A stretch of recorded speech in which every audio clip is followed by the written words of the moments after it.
नमस्ते छात्रों।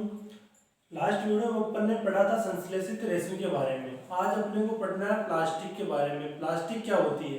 प्लास्टिक से आप सभी परिचित हो।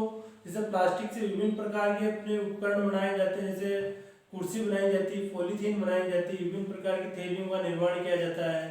तो ये जो प्लास्टिक होती है, ये प्लास्टिक कितने प्रकार की? दो प्रकार की होती है। एक तो थर्मोसेटिंग प्लास्टिक और थर्मोप्लास्टिक। थर्मोप्लास्टिक किसे कहते हैं? यानी ऐसी प्लास्टिक जिसको अपन वापस रीयूज कर सकते हैं, यानी पुनः उसका उपयोग किया जा सकता है। जैसे अपने प्लास्टिक की कोई पाइप हो तो इन्हें पिघलाकर वापस अपन नई चीज कोई बना सकते हैं। थैलियाँ हो, कुर्सियाँ हो, तो इनको तो अपन वापस अगर जो चीज पुनः चक्रित यानी पुनः काम में ली जाए तो वो तो थर्मोप्लास्टिक कहलाती है।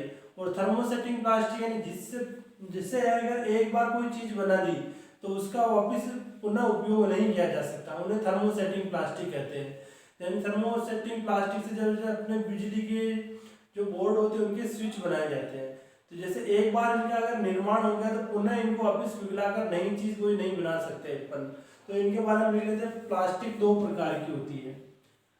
प्लास्टिक प्लास्टिक दो प्रकार की होती है।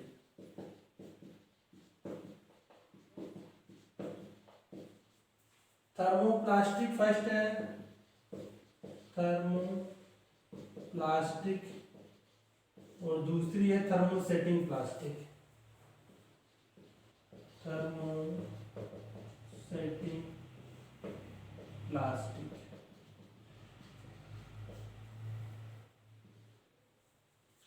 पहला प्लास्टिक का प्रकार है थर्मोप्लास्टिक और सेकंड है थर्मोसेटिंग प्लास्टिक। फर्स्ट लिखते हैं थर्मोप्लास्टिक। थर्मोप्लास्टिक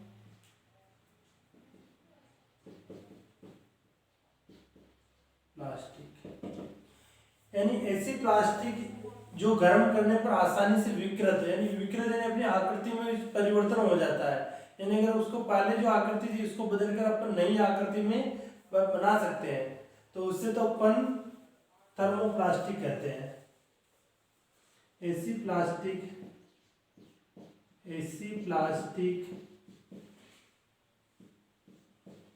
जो गर्म करने पर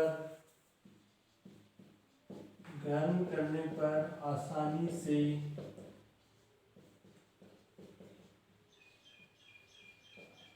विकृत हो जाती है।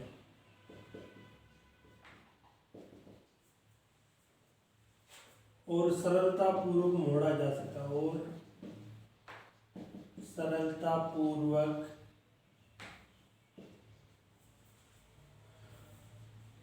मुड़ जाता है, उसे थर्मोप्लास्टिक कहते हैं।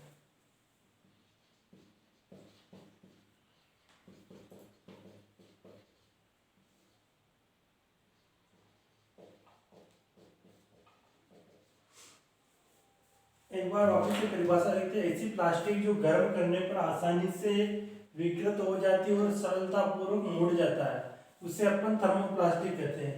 इसके अगर उदाहरण लिखिए अपन, पॉलीथीन,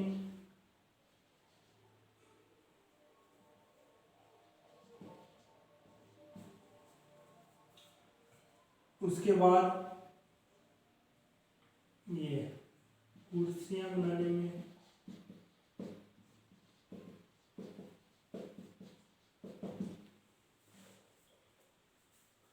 खिलौने, कंघियां,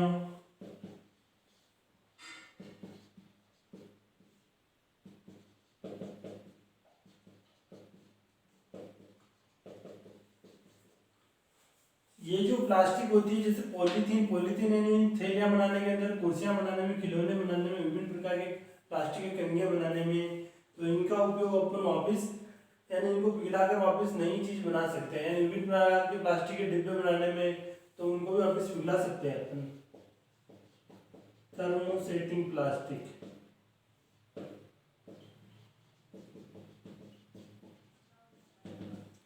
ऐसी प्लास्टिक जिसको गर्म करने पर गर्म करने पर विकृत नहीं किया जा सकता है।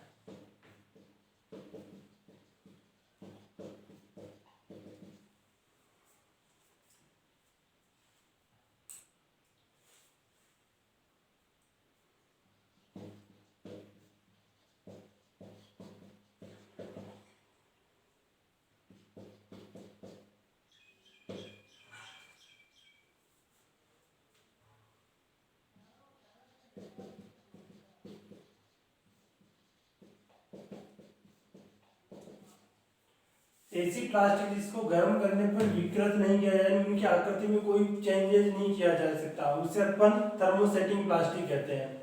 अब इसके उदाहरण अपने को याद रखने हैं। बेकेलाइट,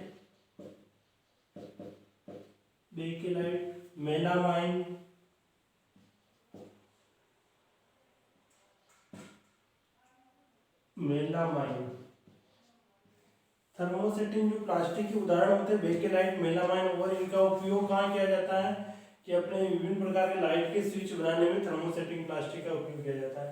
तो प्लास्टिक दो प्रकार की होती है, यानी जो प्लास्टिक को अगर अपन गर्म करके आसानी से विकृत कर दे तो वो तो थर्मोप्लास्टिक कहलाती है, और ऐसी प्लास्टिक जो गर्म करने पर विकृत यानी उसकी आकृति में कोई अपन परिवर्तन नहीं कर सकते हैं, पिघला नहीं सकते, चेंज नहीं कर सकते हैं, तो उन्हें अपन थर्मोसेटिंग प्लास्टिक कहते हैं। और इसके जो उदाहरण है बेकेलाइट और मेलामाइन। अब अपने को प्लास्टिक के गुण देखने में, प्लास्टिक में क्या क्या गुण होते हैं। प्लास्टिक एक तो विद्युत की कुचालक होती है, यानी अगर प्लास्टिक अपन ने जैसे कहीं विद्युत का चालन हो रहा हो और कहीं कोई करंट आ रहा हो, तो अपन अगर प्लास्टिक लेके या प्लास्टिक को हाथ में लेके टच करें तो उसमें अपने करंट नहीं आएगा, यानी विद्युत का कुचालक होती है प्लास्टिक। उसके बाद प्लास्टिक हल्का, प्रबल और चिरस्थायी होता है, यानी प्लास्टिक का जो है वजन बहुत कम होता है, और हल्का, प्रबल और चिरस्थायी यानी बहुत समय तक टिकाऊ रहता है। प्लास्टिक की जो चीजें होती है बनी हुई रहती है वो बहुत समय तक, काफी दिनों तक चलती है, बहुत लंबे समय तक टिकाऊ रहती है। यानी धातुओं की चीजें तो आसानी से टूट जाती है और प्लास्टिक की चीजें काफी टाइम तक चलती है, तो इसीलिए अपन इसको बोलते हैं ये चिरस्थायी तक चलता है। तो ये प्लास्टिक के कुछ गुण हैं जो अपन लिख लेते हैं। प्लास्टिक के गुण, प्लास्टिक के गुण, फर्स्ट लिखना है ये विद्युत का, ये है ना विक्रियाशील होता है, ये है अभिक्रियाशील,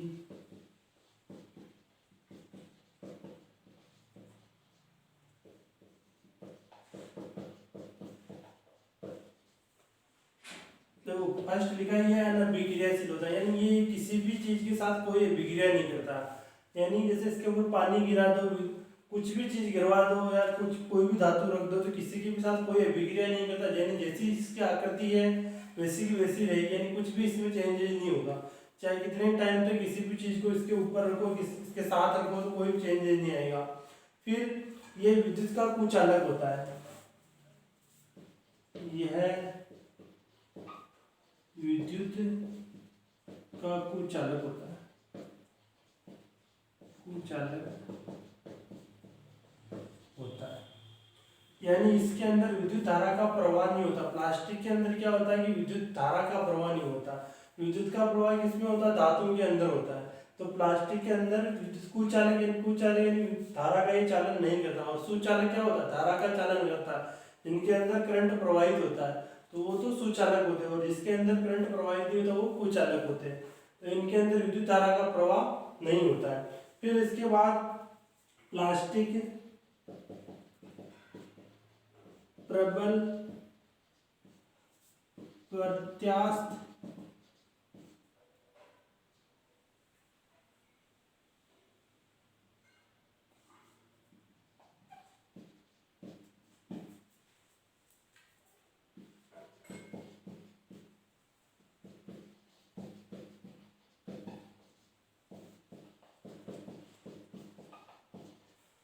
देखो प्लास्टिक जो प्रबल होता है वो मतलब वजन में हल्का होता है। धातुएं तो वजन में क्या होती है? भारी होती है, और चीज़ें स्थायी यानी इसको काफ़ी दिनों तक आप रख सकते हो। तो इस प्रकार ये जो प्लास्टिक के 3 गुण दे रखे थे जो मैंने लिखवा दिया आपको, यानी ये गुण अपने को ध्यान रखने हैं। ये है ना विक्रियाशील होता है, विद्युत का कुचालक होता है, प्लास्टिक प्रबल हल्का और चीज स्थायी होता है, काफी टाइम तक टिका हुआ रहता है।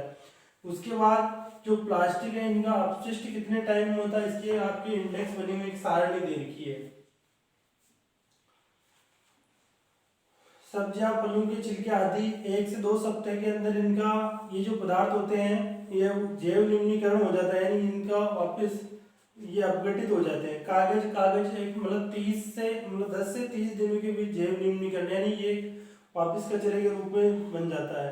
सूती कपड़े 2 से 5 माह, लकड़ी 10 से 15 वर्ष के अंदर एक लकड़ी को पिघलने मतलब उसका जैव निम्नीकरण होने का टाइम 10 से 15 वर्ष, उन्हीं वस्त्रों का लगभग 1 वर्ष। ऐसे धातु का 100 से 500 वर्ष और प्लास्टिक की थैलियों का कई वर्षों तक भी प्लास्टिक की थैलियाँ बनी रहती है हमारे वातावरण में, उनका कोई कुछ फर्क ही नहीं पड़ता है। और जो प्लास्टिक के उपयोग और कहाँ कहाँ होता है, एक चीज ये भी देखते हैं अपन, जैसे जो विद्युत का काम करने वाले लोग होते हैं जो प्लास्टिक के ग्लव्स भी पहने रहते हैं या प्लास्टिक के जूते या ऐसे चीजें पहने रहते हैं जो विद्युत वापिस मतलब विद्युत के कुछ अलग होती है। अब उसके बाद एक 5R का सिद्धांत, प्रत्येक व्यक्ति को इन 5 चीजों का पालन करना चाहिए। 5R का सिद्धांत ये अपने को लिखना है। ठीक, ये 5R इन 5 चीजें कौन कौन सी होती है, तो ये एग्जाम की दृष्टि से भी इम्पोर्टेंट है। 5R का सिद्धांत यानी एक जिम्मेदार व्यक्ति को किन किन चीजों का पालन करना चाहिए वो अपने को यहाँ देखना है। फर्स्ट है उपयोग कम कीजिए, उपयोग कम कीजिए या उपयोग कम करिए, इंग्लिश में बोलते हैं रिड्यूस।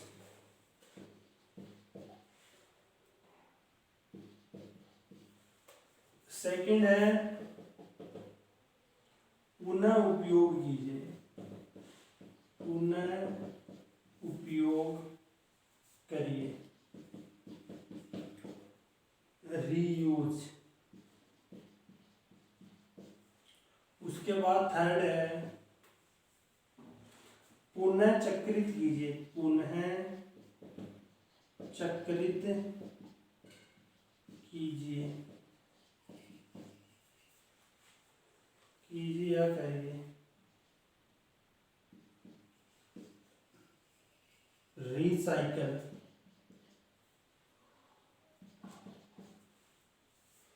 पुनः प्राप्त करिए, पुनः प्राप्त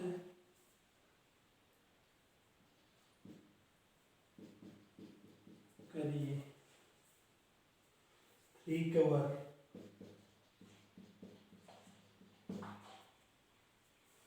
उपयोग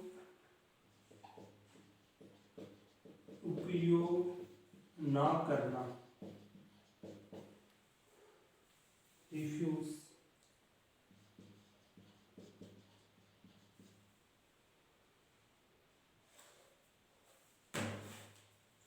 ये जो 5R का सिद्धांत ये पर्यावरण के ऊपर, इन पर्यावरण को अगर अपने को स्वच्छ बनाना है यानी अच्छा मतलब पर्यावरण बनाना, शुद्ध पर्यावरण बनाना है, तो इन चीजों को प्रत्येक नागरिक को अपनानी चाहिए। ये क्या होती है 5R का सिद्धांत, यानी इनका जो फर्स्ट अक्षर होता है वो R से स्टार्ट होता है, इसीलिए 5R का सिद्धांत है। पहला उपयोग कम करिए, जहां तक हो वहां तक किसी भी चीज का अपने को अगर उपयोग कम करना हो तो कम उपयोग करना चाहिए। तो इसका मतलब होता है जैसे जरूरत नहीं है तो अपने को उपयोग उसका कम करना चाहिए। उसके बाद पुनः उपयोग कीजिए, यदि कोई चीज अगर पुनः काम में आने वाली है तो उसको एक नहीं एक से अधिक बार भी अगर काम आ रही तो उसको वापस उसी चीज को काम में ले, ऐसा नहीं कि आप नई नई चीजें वापस काम में लो। तो इसका मतलब है रीयूज, यानी पुनः उपयोग करने का क्या मतलब है, रीयूज। फिर उसके बाद पुनः चक्रित कीजिए, जैसे प्लास्टिक को अपन पुनः चक्रित करते हैं, ऐसे बहुत सारी चीजें होती है जिनको वापस पुनः अपन चक्रित कर देते हैं, तो चक्रित को बोलते हैं रिसाइकल, यानी उसी चीज को वापस उसी तरीके से पुनः चक्रित कीजिए, तो रिसाइकल। और पुनः प्राप्त कीजिए यानी पुनः प्राप्त करना, तो पुनः चक्रित होने के बाद कोई चीज वापस पुनः प्राप्त होगी तो उसको बोलेंगे रिकवर। और उपयोग ना करना, रिफ्यूज, यानी रिफ्यूज यानी भी किसी भी चीज़ को अगर काम जरूरत नहीं है तो उसका उपयोग मत कीजिए, तो उसको अपन लिखेंगे उपयोग ना करना, रिफ्यूज। इस प्रकार ये 5R का सिद्धांत है। और इसके बाद अपने को ये जो चैप्टर है ये 5 संश्लेषित रेशे और प्लास्टिक का, इसके बाद ये समाप्त हो जाता है। बाकी जो अपना नेक्स्ट चैप्टर है उसका अपन नेक्स्ट वीडियो में देखेंगे बच्चों। आज की क्लास के लिए बच्चों थैंक यू।